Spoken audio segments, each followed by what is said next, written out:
Hello, my friends. It's me again, and I am back with another favorite movie of mine. And this time I have another silent film for you. As you may know, I'm a big silent film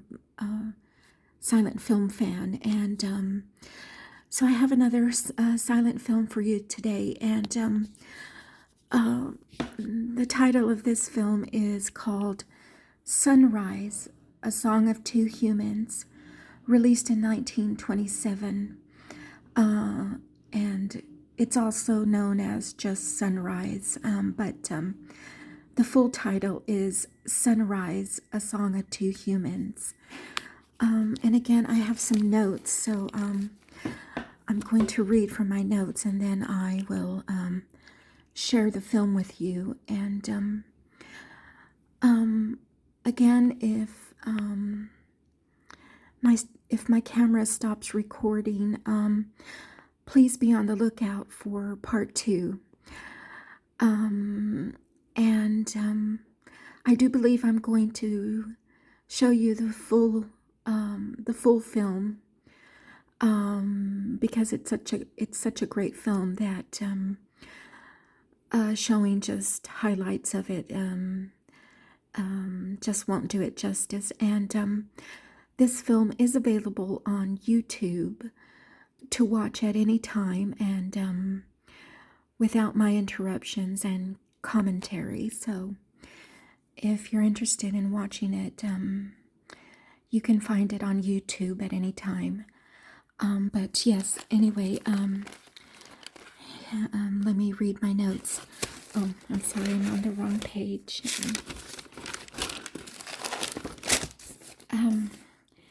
Sunrise, A Song of Two Humans, released in 1927, is a landmark silent film directed by F.W. Murnau. And F.W. Murnau, if you're not familiar, is famous for directing the landmark silent film called Nosferatu, which is one of the first Dracula films ever made. But yes, F.W. Murnau also directed Nosferatu, and if you have not seen that silent film, I highly recommend it. It's wonderful, and I do believe it's on YouTube to watch at any time. So anyway, this film, Sunrise, A Song of Two Humans, is directed by F.W. Murnau, and it stars George O'Brien, Janet Gaynor, and Margaret Livingston. And this film is about a married farmer tempted to murder his wife by a seductive city woman, but who ultimately rediscovers his love for his wife during a trip to the city. This film is celebrated for its stunning cinematography, innovative camera work, and emotional depth, winning the first ever Academy Award for Unique and Artistic Picture, and Oscars for Cinematography and for Best Actress for Janet Gaynor. So at the very first ever Academy Awards, this film, at the very first ever Academy Awards, this film won for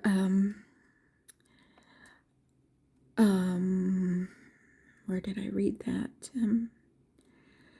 Winning the first ever Academy Award for Unique and Artistic Picture and Oscars for cinematography and for Best Actress for Janet Gaynor at the very first ever Academy Awards, which is quite interesting. This film,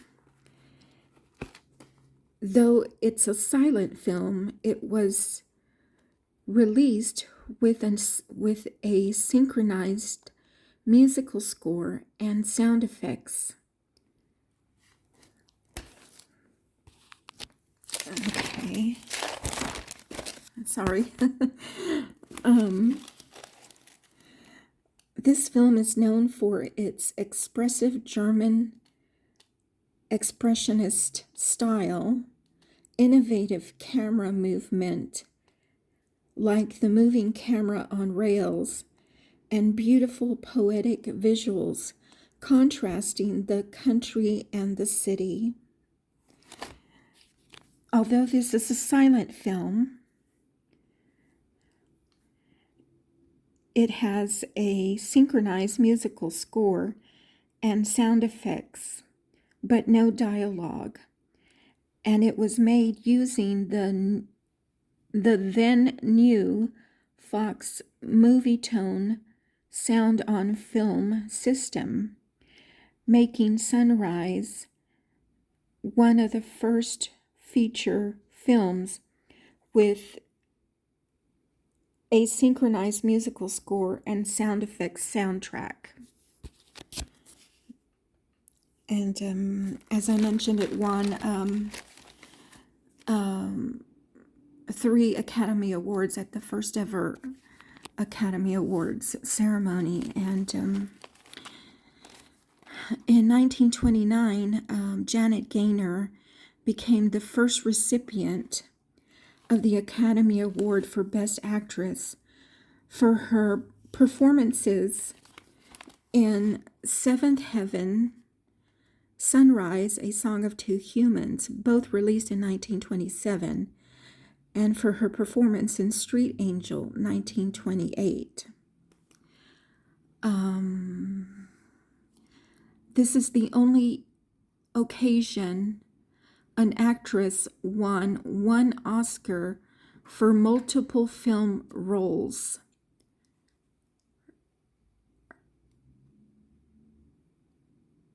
Her success continued into the sound film era for A Star is Born, 1937. She received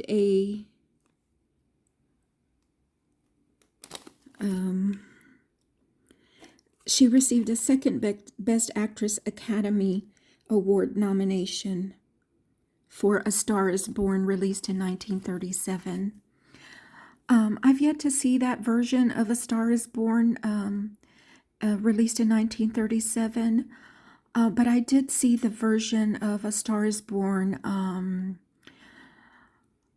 not recalling the exact date, but the 1950s version starring Judy Garland, and I really like that version.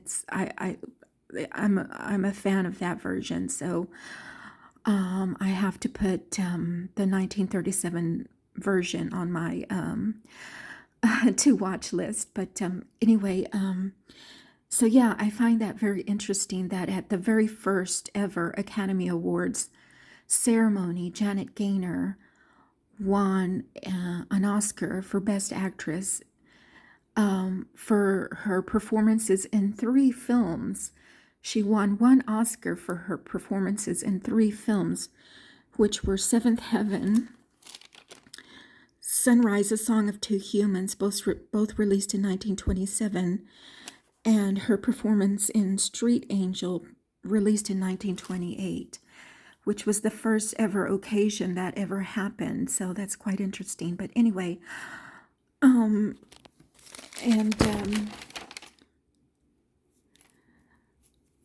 I have some more information about the movie, but I think I'll save it for the end of the film. It's about the legacy of the film, so do stick around for that.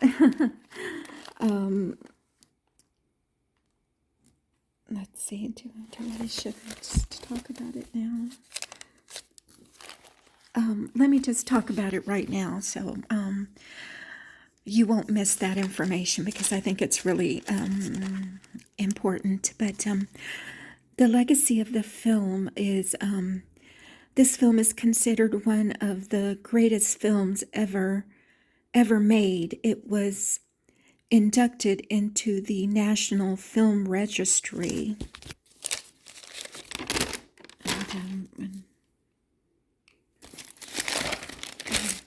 Sorry, I have information on multiple pages. The film's legacy has endured and it is now widely considered a masterpiece and one of the greatest films ever made. Many have called it the greatest film of the silent film era. In 1989, Sunrise was one of the first 25 films selected by the U.S. Library of Congress for preservation in the National Film Registry for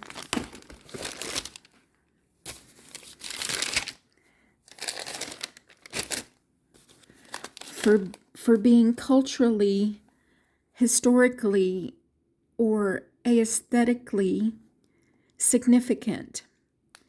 The Academy Film Archive preserved Sunrise in 2004.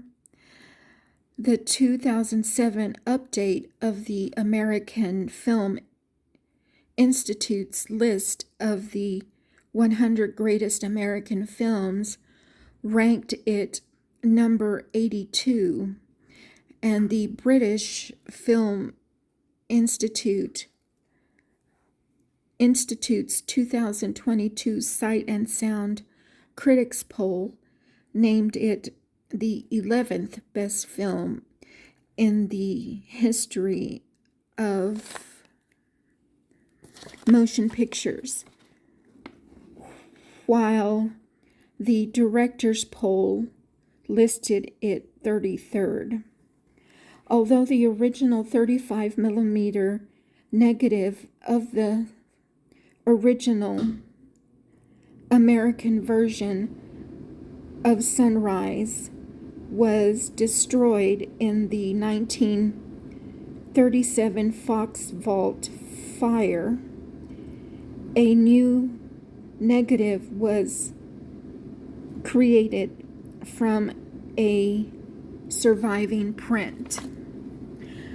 Okay, so yes, so this is really considered a masterpiece film and one of the greatest films of the silent film era. So I hope you like it. I really like this film because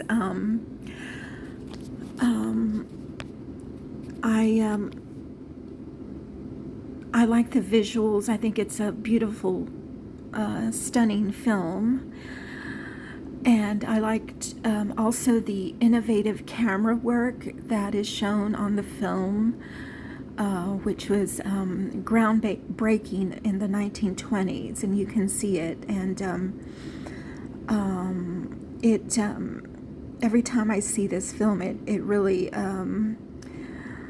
surprises me how beautiful and to see the amazing skill and technology that they had in the 1920s to make these wonderful films. And the story is quite good. It starts off dark, but it gets lighter at the end, and the opening epilogue of the film describes it as a bittersweet story, and I totally agree with that. And it starts, like I mentioned, it starts dark and becomes light as the main character works toward redeeming himself. And that's another reason I like this film, is because it's a story of redemption and love overcoming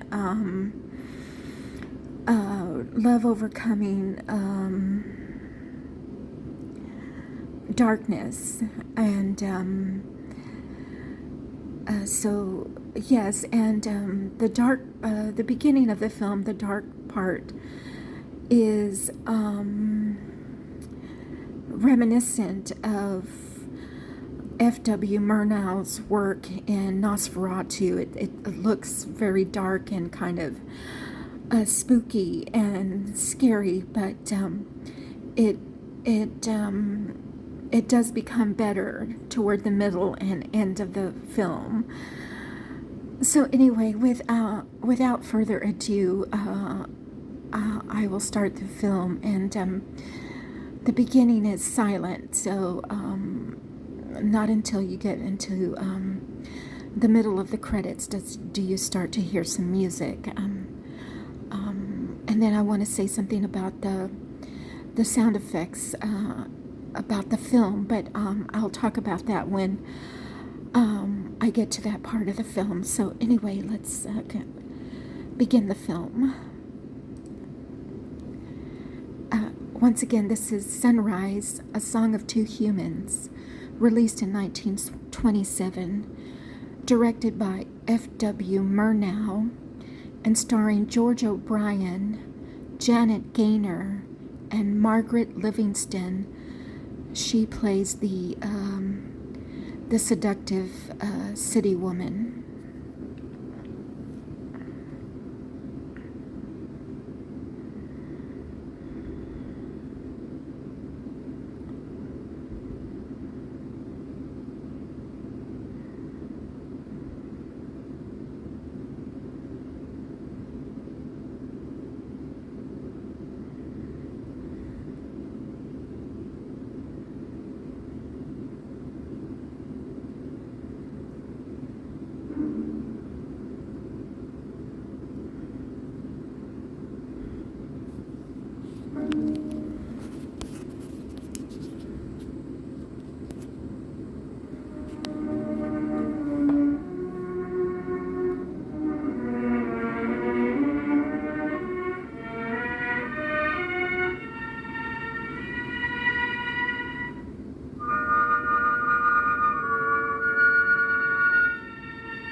Okay, it says, "This song of the man and his wife is of no place and every place.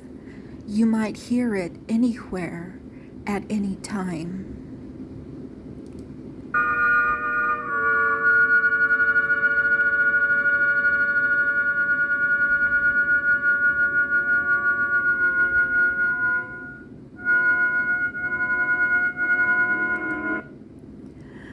And it says, "For wherever the sun rises and sets, in the city's turmoil, or under the open sky on the farm, life is much the same, sometimes bitter, sometimes sweet." And that's the reference I was, that's what I was referring to earlier about this film being bitter and sweet, sometimes bitter, sometimes sweet.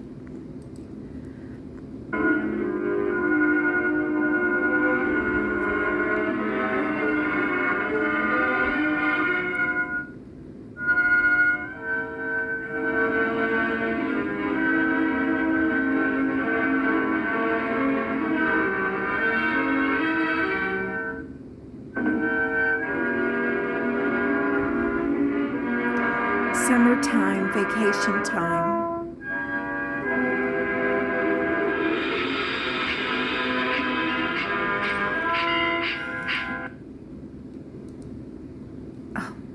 goodness, I'm so sorry.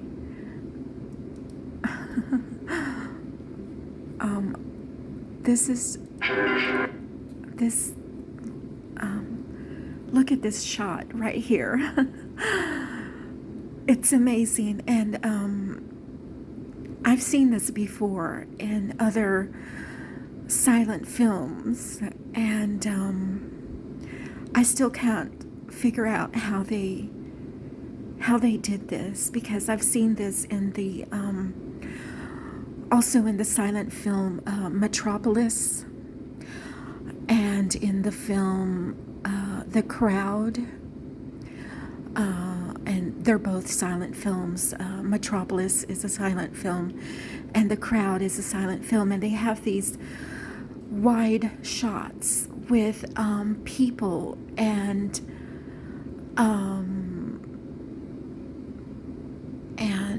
transportation, or showing the industrialized world in these wide shots, and I don't know how they filmed it. It's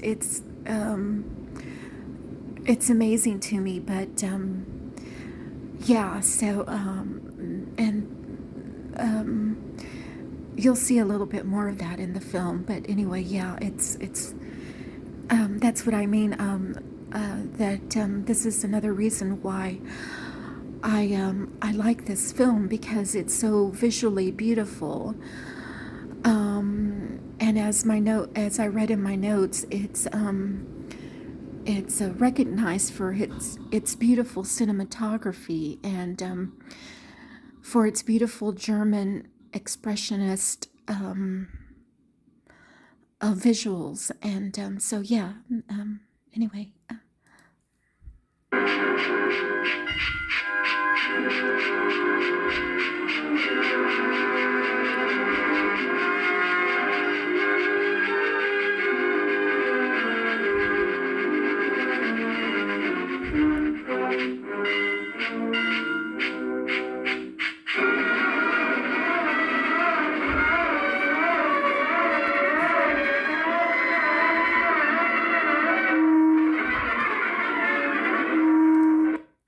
And so, again, you can see how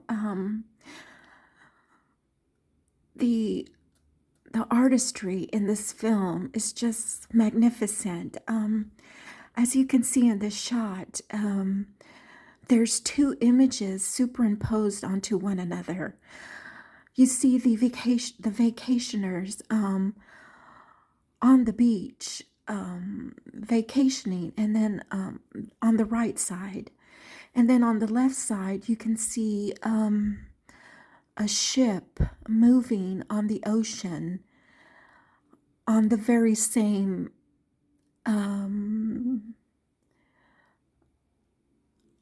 the very same shot. And the boat is moving, traveling on the ocean, and the vacationers are virtually still in the picture of them on the beach. And so there's two images superimposed onto one another, and I think it's visually beautiful, but also just the skill, the technology and the skill to make this kind of picture in the 1920s is quite magnificent. But anyway, let's continue.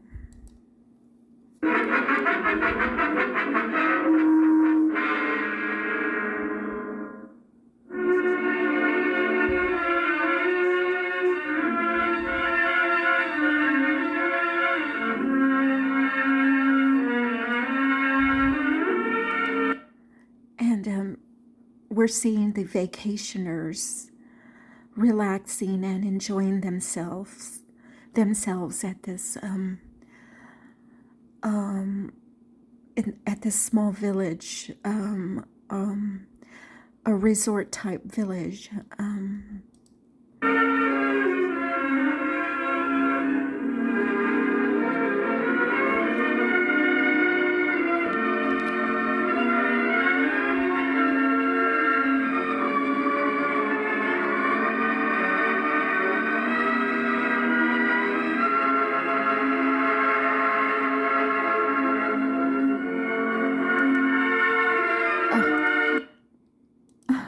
Sorry.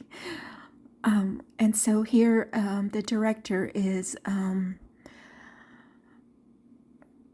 doing a close-up of the village that the vacationers are at, because this is the setting of the story.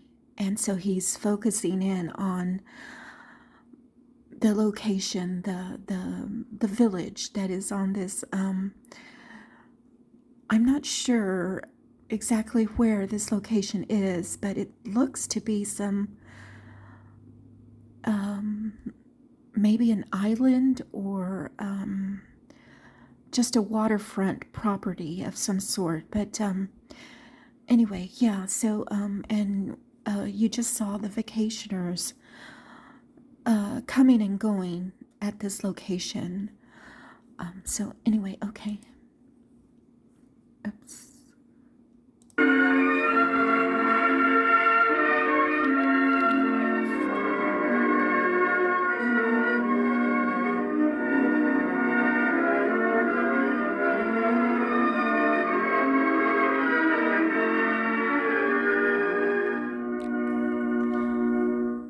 Okay. It says, among the vacationists was a woman of the city. Several weeks had passed since her coming, and still she lingered. So a city woman is lingering at this location after several weeks. Oh my goodness. I'm so sorry. Okay, I need to remember not to do that.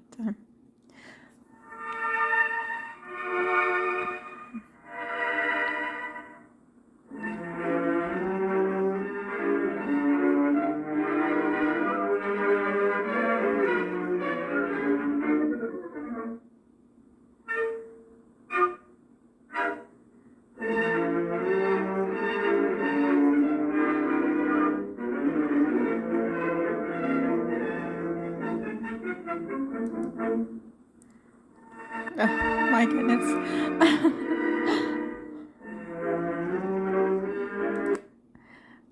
Okay, let me go just slightly back. Oh no, I went.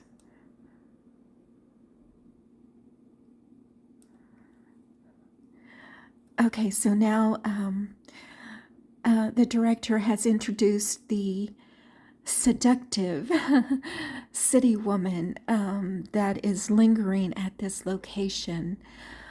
And you saw her, she bounces into frame, and she lights a cigarette with the candle flame, and brushes her hair and is changing into her clothes. So you can see that she's quite modern, confident,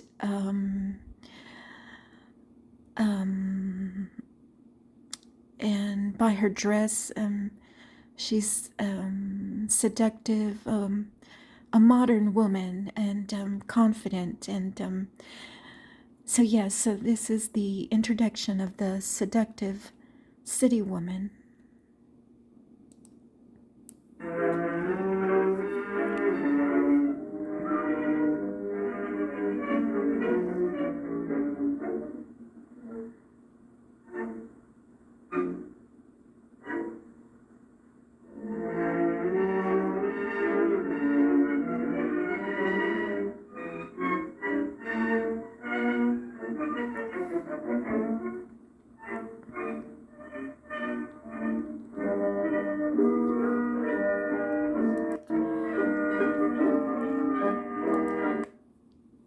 Oh my goodness.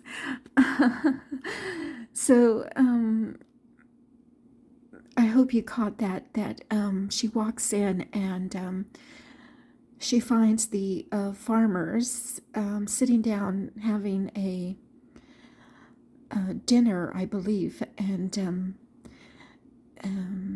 she motions to the woman that her shoes are dirty, And so the woman gets up to clean her shoes, which is so, in my opinion, it's rude, it's disrespectful, it's selfish, self-involved. So, yeah, we're getting a glimpse at her character. She is portraying herself to be a selfish, self-involved, disrespectful, rude type of person, and definitely overstaying her welcome, if I may say so myself. But anyway, let's continue.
Okay, so we're about to be introduced to the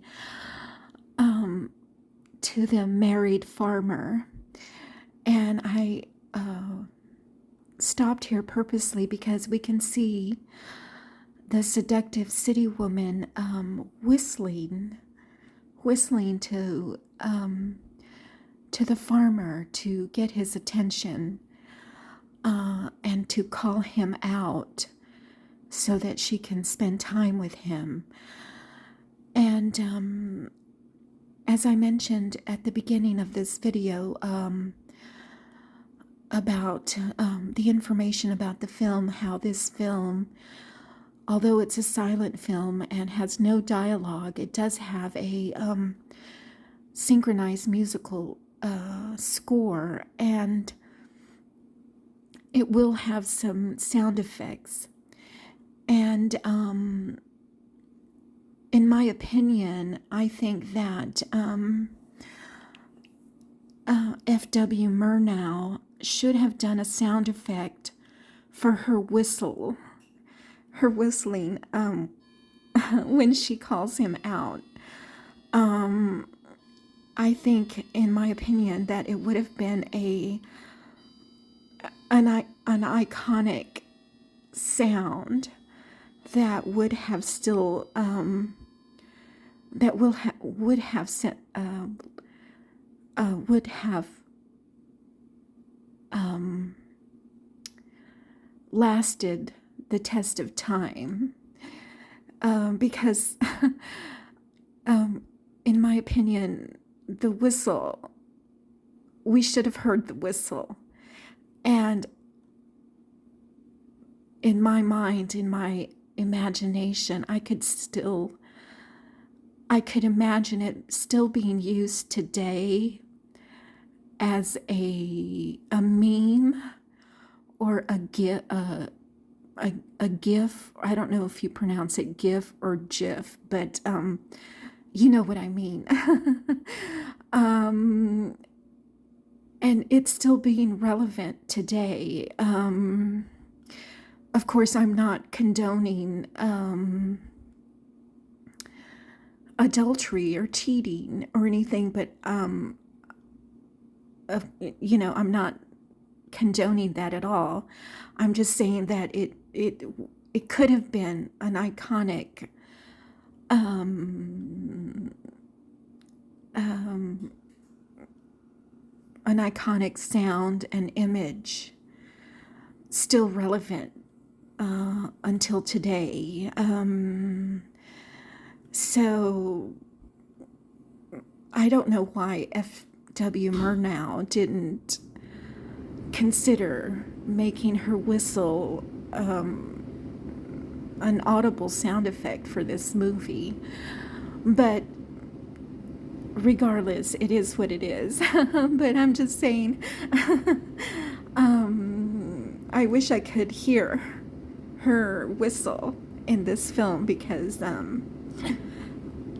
I think it could have been iconic. But anyway, so yes, she's whistling to the married farmer to come out and be with her.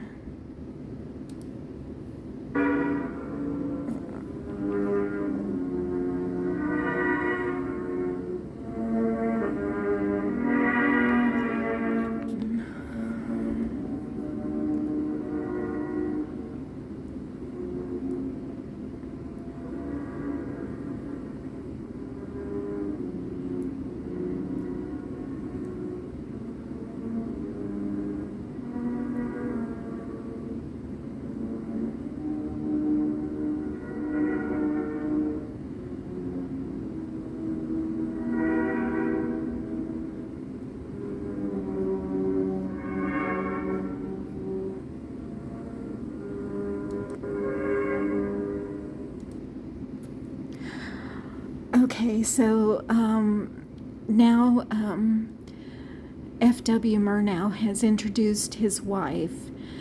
She walked in and set the table, and you can see she's a very dutiful wife.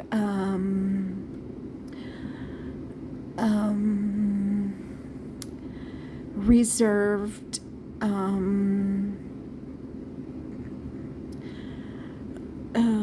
respectful,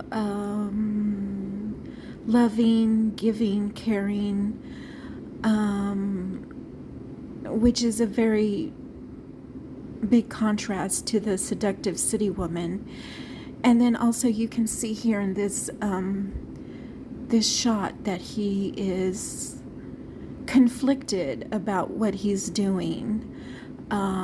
He knows that what he's doing is wrong, and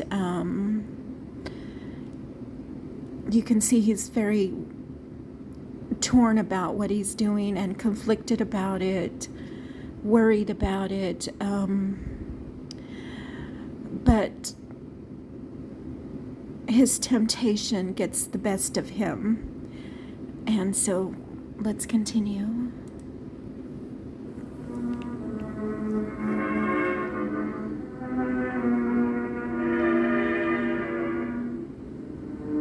And his wife has made a wonderful dinner for him.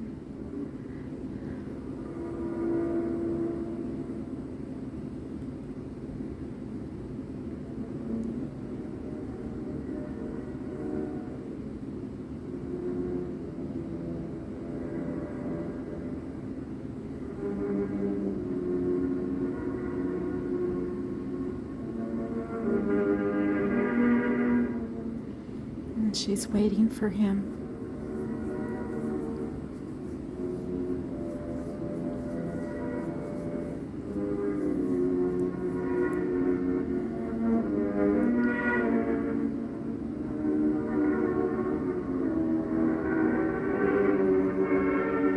He changes his coat.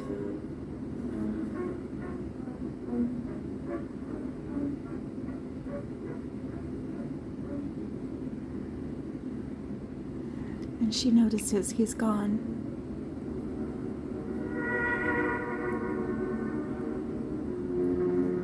She gets sad.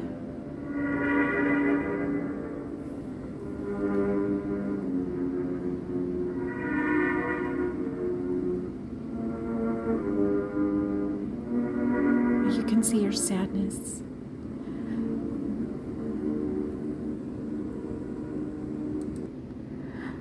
Oh, that's one of the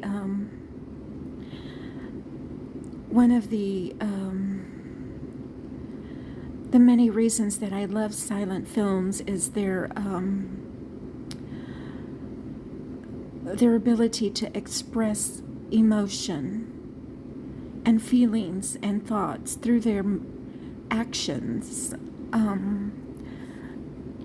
Let me see if I can go back to that.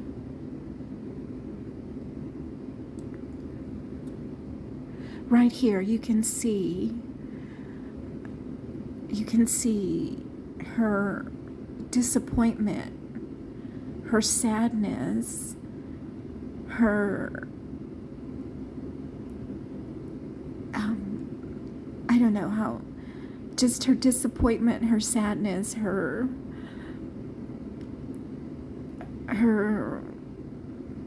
will to live has just been depleted, knowing that her husband has just walked away after she prepared a meal for them. And yeah, there's no words. I'm sorry, I'm getting a little emotional. I didn't think I was going to get emotional, but there's no words being said. You just see it all in her. You just see it all in her actions. And I think that this picture right here is just so, it's so sad, but at the same time it's so beautiful because it's conveying a universal feeling of what it's like to be rejected, to be abandoned, to be left after you've expressed your love for somebody. It's just, I'm getting emotional, and I didn't plan on getting emotional, but anyway, that's one of the reasons that I love so much silent films, because you can there's no words, you just see it in the picture and on the actions and the expressions on the actors' faces. And you don't see that in modern day film. It's all words and I might say terrible words with just the overuse of profanity and vulgarness. And here you have the exact opposite. You have no profanity, no vulgarness, no booms and crashes and explosions. It's just a sincere human emotion expressed in a picture. But anyway, I'm sorry. I don't know. I just love silent films. I just love them. They're just so beautiful. And I saw this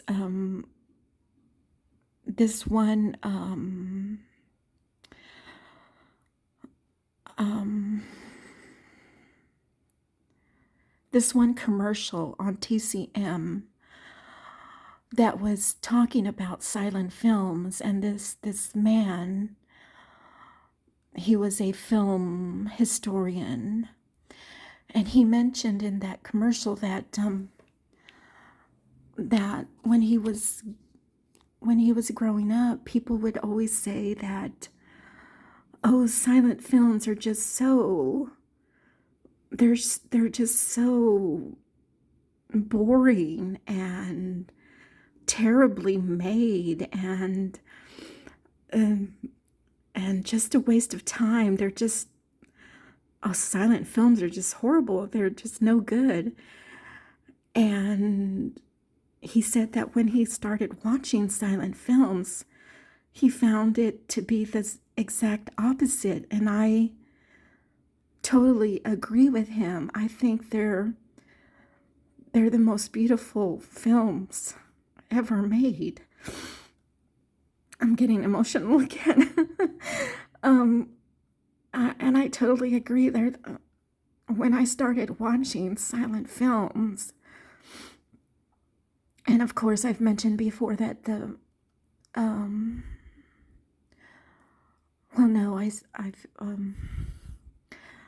I can't remember the very first silent film I've ever watched, but the first one that just grabbed my attention and I just fell in love with it, and I fell in love with silent films, was Buster Keaton's The General. And that film just knocked me for a loop. And I still love it to this day, and I started watching silent films ever since that time. And I have found them to be nothing but the exact opposite of that.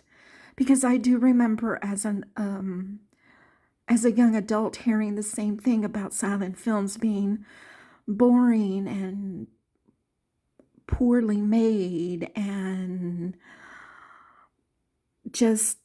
they were just, disparaged. And when I finally saw them, I was like shocked to see, like I mentioned before at the beginning of this video, the skill, the technology, the visuals are just magnificent. They're just like works of art.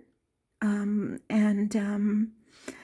then the acting, just, you can see everything here on her, in her demeanor, in her expression, how she's really feeling. She's feeling sad and disappointed and abandoned and rejected and disrespected and everything, just all in this one picture. So anyway, I just love silent films. They're just so beautiful to me. Anyway, let's continue. I could keep going on and on, but I won't.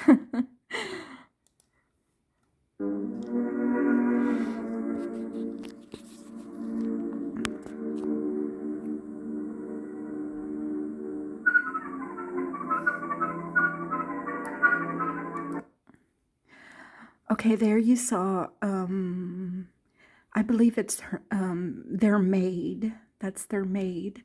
And she's talking to another woman at the well. And she's saying they used to be like children, carefree, always happy and laughing. So she's trying to explain the change in their relationship.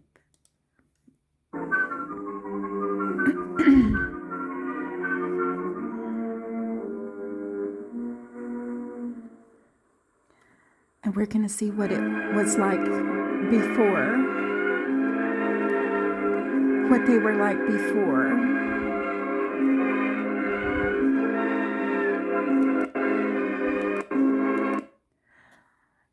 And here the director is showing us what their life was like before the seductive city woman appeared. They're happy, they're in love. They have their baby, they're in love with their baby. He's working happily on the farm. And so he's showing how they were before, like children laughing and playing and happy.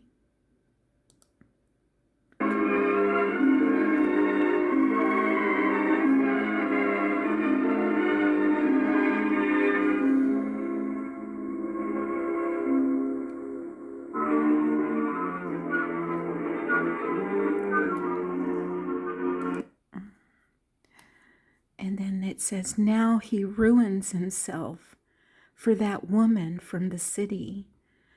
money lenders strip the farm. So now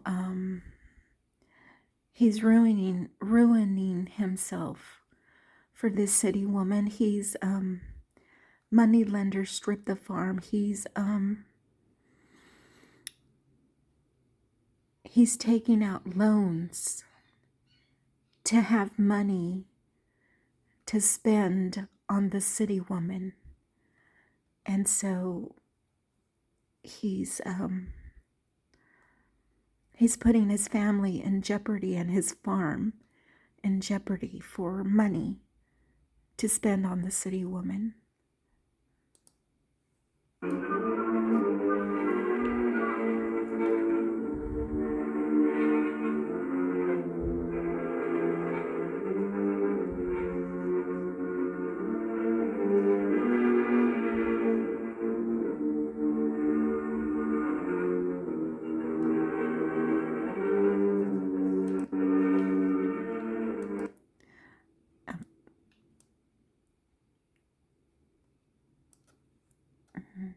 Here you can see that he is selling a much needed cow from his farm to pay the money lenders that he owes. And you can see in his expression, his demeanor, that he's doing it not because he wants to, but because he has to, because he owes money to the money lenders. And once again, there are no words. You can just see it in his expression and his demeanor that he's doing it because, not because he wants to, but because he has to.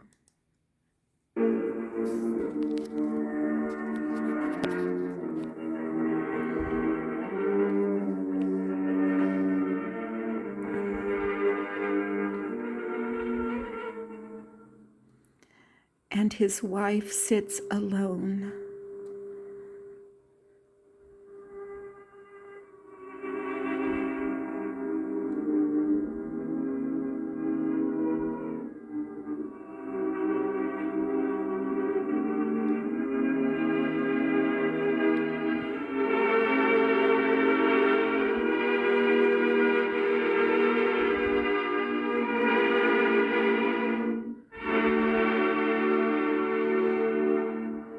She's crying.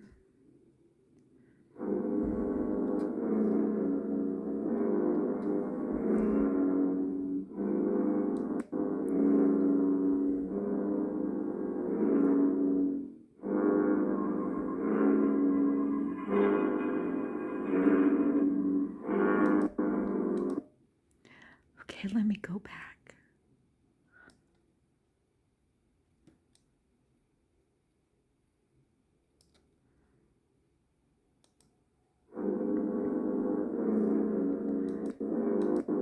Won't it stop? Okay. This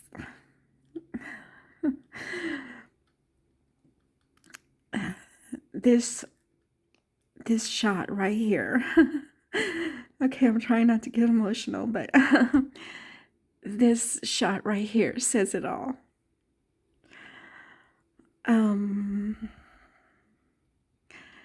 I love how F.W. Murnau shows